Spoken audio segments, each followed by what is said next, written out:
Shalom, I'm Marie Pilchowski, and this is my Zionism story. My journey as a Zionist wasn't the usual one. I was raised in a Zionist home and in a Zionist town. In high school, I was required to learn about Zionism. I visited Israel a number of times between the ages of 10 and 18, and then after graduating high school, I left America for a gap year at a Zionist Yeshiva in Israel. Instead of returning to America after my gap year, I stayed in Israel for the next 8 years. I married, started a family, continued my studies in a Zionist kollel, and began teaching. I was drafted into the army, although ultimately never served, and didn't utilize the exemption I was entitled to from being a kollel member. After 8 years in Israel, I moved back to America and felt that I should contribute to Israel from afar. I was introduced to AIPAC and helping Israel through political lobbying. I quickly brought students into the AIPAC camp and offered them a concrete way of helping Israel from America. I had my heart set on returning to Israel, and after 10 years of being away from the land that I loved, I was privileged to return with an extended family. My story sounds like the usual Zionist story, but there's a twist. Ironically, the more I felt closer to Israel and did to help it, the less connected to Zionism I felt.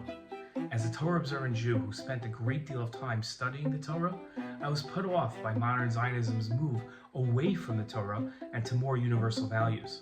I also read the Zionist essays of the leading religious Zionist rabbis and felt their focus on messianism and heavy emphasis on living in Israel more than other mitzvos was inconsistent with the classical Torah works of Chazal and the Rishonim. I began thinking of myself as a post-Zionist.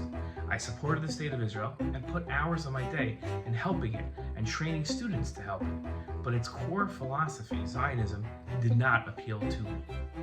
One of my students, Eli Cadron, brought me a gift that changed my life. A book is a powerful tool. It activates our imagination and opens our minds to new options we've previously never considered. Different from a lecture, a podcast, or a short-form essay, the length and depth of a book invites the reader to think about a topic in more depth. Ellie bought me Dr. Gil Troy's Zionist Ideas, a large collection of articles and essays on Zionism by over 100 Zionist writers. Among the 170 articles, I found a combined religious practical Zionism absent of messianism. I found my place in Zionism. Zionism is an ever-evolving movement. Its principles and values don't change, but its applications are constantly changing. To be Zionist today requires one to be both a dreamer and practical, spiritual and rational, hopeful that the Messiah will come today, but cognizant that the past instructs us to prepare for a longer exile. We must think like those not yet redeemed while preparing for an imminent redemption. A Zionist today is a walking contradiction, someone who believes the impossible is possible and takes the steps to make the possible possible. To be a Zionist today is a brave position. A Zionist today requires a person to stand up against enemies and opponents who slander you and don't allow you the space to defend yourself. A Zionist today must dream about Israel's future and how to ensure the Jewish people not only survive, but thrive. I am a proud Zionist. I don't agree with everything Zionism stood for or has achieved.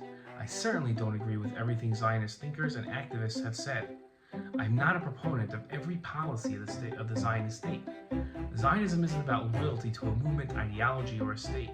Zionism is about improving the Jewish people's circumstances. Zionism today is working towards a better Israel and a better Jewish people. I'm proud to take part in Zionism today. I'm Marie Pilchowski, and that was my Zionist story. Shalom.